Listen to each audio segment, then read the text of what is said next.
நிறைய தடவை இது நடந்திருக்கும். ஆமா, குழந்தைய தூங்க வைக்கும் பொழுது தோல்ல போட்டு தட்டி கொடுத்துட்டு இருக்கும்போது கண் அசந்த மாதிரி இருப்பாங்க, தூங்க ஆரம்பிச்சிருப்பாங்க.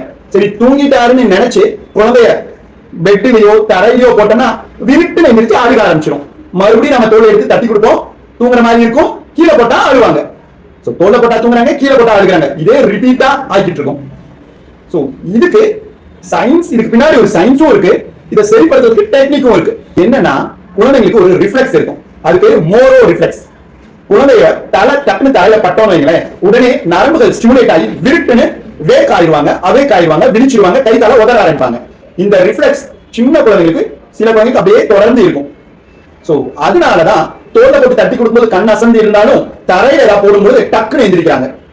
இந்த ரிஃப்ளெக்ஸ் எதுக்குன்னா, குழந்தை கீழே விழக்கூடாது அப்படிங்கிறதுக்காக, அவங்களுக்கு அவேக் பண்றதுக்காக, அவங்களை விழிப்படைறதுக்காக உண்டான ரிஃப்ளெக்ஸ். சோ அப்ப இதை எப்படி நம்ம சரிப்படுத்தலாம்? ரொம்ப ஈஸி.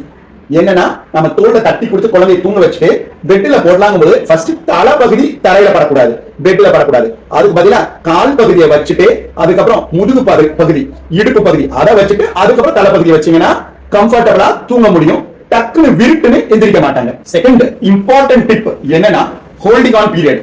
அதாவது ஃபர்ஸ்ட் எடுத்த உடனே ஒரு 15-20 நிமிஷம் குழந்தைங்க டீப் ஸ்லீப்புக்கு போக மாட்டாங்க. சோ நீங்க தோலை தட்டி கொடுத்துட்டு இருக்கும் பொழுது உடனே நீங்க கீழே போட்டீங்கன்னா அவங்க டீப் ஸ்லீப், ஆழ்ந்த உறக்கத்துக்கு போகாதனால டக்குன்னு எந்திரிச்சுவாங்க. சோ ஒரு 15-20 நிமிஷமாவது அதே பொசிஷன்ல தட்டி கொடுத்துட்டு அதுக்கப்புறம் கீழே போட்டு ட்ரை பண்ணி பாருங்க.